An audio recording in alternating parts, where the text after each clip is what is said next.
In the quiet, tree-lined streets of Alamance County, North Carolina, everyone knew Blanche Taylor Moore. She wasn't just a neighbor. She was a pillar of the community, a woman of deep faith and impeccable style. She was the kind of person who brought casseroles to the sick and prayed for the brokenhearted. But by the late 1980s, a terrifying pattern began to emerge from the shadows of her life. Men who loved Blanche had a strange habit of falling ill and dying under mysterious circumstances. Today, we are unraveling the story of one of the most prolific female serial killers in American history. This is a story of slow-acting poison, hidden greed, and the terrifying reality of the Black Widow. To understand the 1980s trial, we have to look back at where the seeds were planted. In 1952, Blanche married James Taylor. They had 2 daughters and lived what looked like a perfect suburban life. For 21 years, there was no sign of violence, but there were signs of control and manipulation. In 1973, James suddenly fell ill.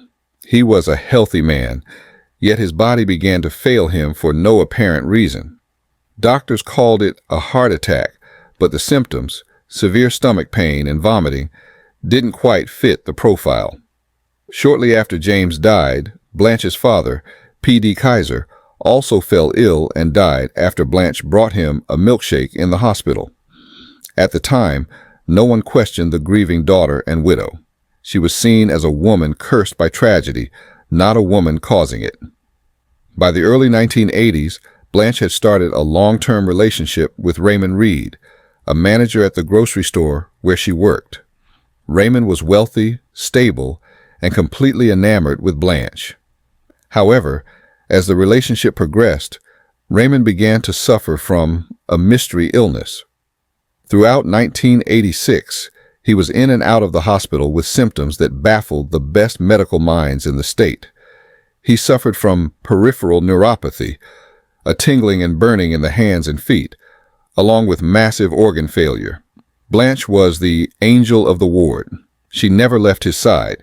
She brought him homemade soup, pudding, and milkshakes to help him gain strength. In reality, she was feeding him his death. Raymond Reed died in October 1986. The cause of death was listed as complications from Guillain-Barré syndrome. Blanche walked away with his life insurance and a reputation as a saint who had cared for a dying man until his last breath. In 1989, Blanche married Reverend Dwight Moore, a local minister. Just days after their honeymoon, the curse struck again. Dwight became violently ill. But the world of medicine had changed since the 1970s. When Dwight was admitted to the North Carolina Memorial Hospital, the doctors noticed something strange. His symptoms were identical to a case study they had seen on heavy metal poisoning. They ordered a toxicology screen, and the results sent shockwaves through the hospital. Dwight Moore had levels of arsenic in his system that were 100 times the lethal limit. He was miraculously clinging to life, but the secret was out.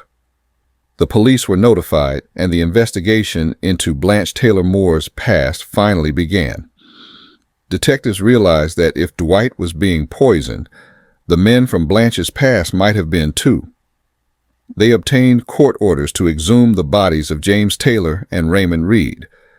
When the caskets were opened, the truth was preserved in their tissues. Arsenic is a preservative. It slows the decomposition of the body.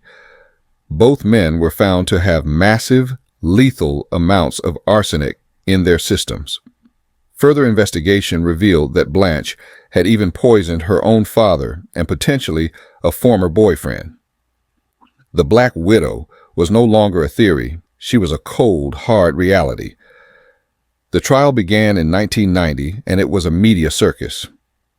Prosecutors painted a picture of a woman who used her Southern Belle charm to manipulate men into changing their wills before killing them. They argued that she used arsenic because it was the perfect woman's weapon.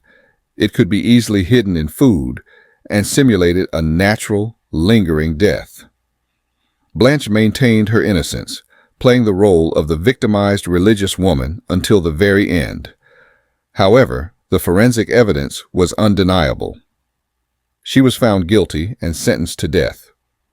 We often assume that people who are religious, attractive, or kind-hearted are incapable of evil. Blanche used her reputation in the church as a shield. The lesson here is to judge people by their consistent actions, not their outward persona. For years, doctors trusted Blanche's descriptions of the symptoms because she seemed so concerned. It wasn't until Dwight Moore's doctors looked at the chemical data that the truth came out. We must learn to rely on objective facts when things don't add up. Domestic abuse isn't always physical violence or shouting. In Black Widow cases, the abuse is psychological and chemical. It is a slow isolation of the victim. This story teaches us to be wary of partners who seek to isolate their significant others or who seem overly interested in financial gain during times of illness. Even decades later, the truth can be exhumed. This case changed how forensic pathology is handled in North Carolina, leading to more rigorous testing in cases of natural deaths that seem suspicious.